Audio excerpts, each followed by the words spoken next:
Hello, everyone. Drum tech drummer and YouTube educator Kenny Sharretts coming to you with another mic tip for your drum mic placement system. Now, when I play live, I'm really specific about where I like to put my hi-hat mic. And so today I'm going to share with you the method that I learned from Danny Leake, God rest his soul, my front of house engineer with Stevie Wonder for umpteen million years.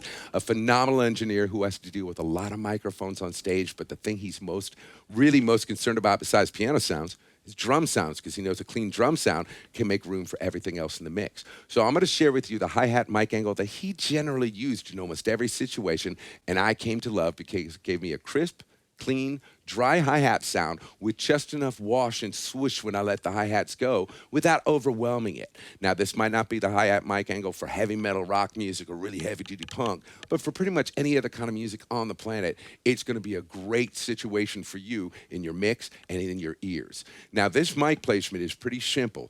It goes straight at the bell, and it allows the breath of the cymbal to come across the microphone in a less direct way while still catching the brush of the rush of the swoosh of the hi-hats in the backside of the mic, so it kind of gets a natural flow to the diaphragm. And it also keeps it crisp and tight, because again, you're going to the bell. You're not miking other parts of the cymbal. You're miking the bell where the crispness comes. So when I play a fast hi-hat pattern, I can hear it real crisp and clean, and it comes across great in the mix, both in my ears and live. The other thing I like about this, especially for recording, is that he often flanked this mic with the snare mic, so they kind of were going in the same direction, so they didn't fight each other in terms of phase or in terms of too much hi-hat or too much snare bleeding in. They bled together. They worked together and became this miking technique that just made a complete image of the left side of the kit without too much noise. So let's go ahead and give a listen to it so you can just hear what it sounds like. And then I'm going to push it in a different position so you can hear what that sounds like, and then put it back at what I call pretty much the perfect hi-hat miking position, y'all.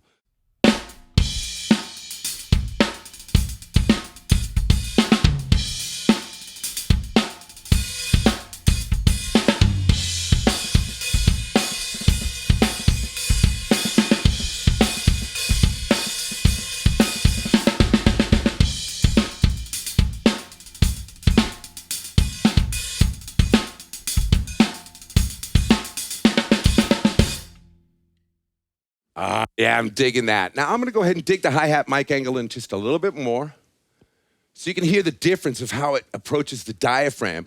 And you can decide if this is the sound you want or if you want to go back at the bell like I like it.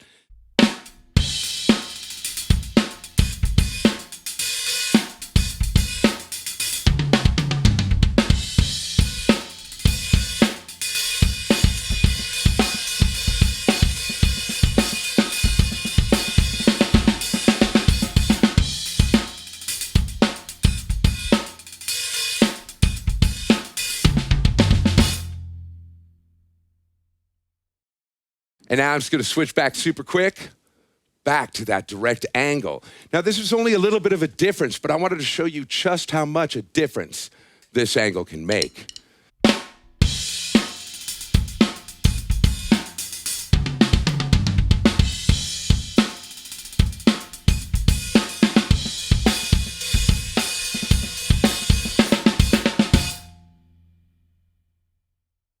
All right, I hope you enjoyed this video on this hi-hat mic tip, y'all.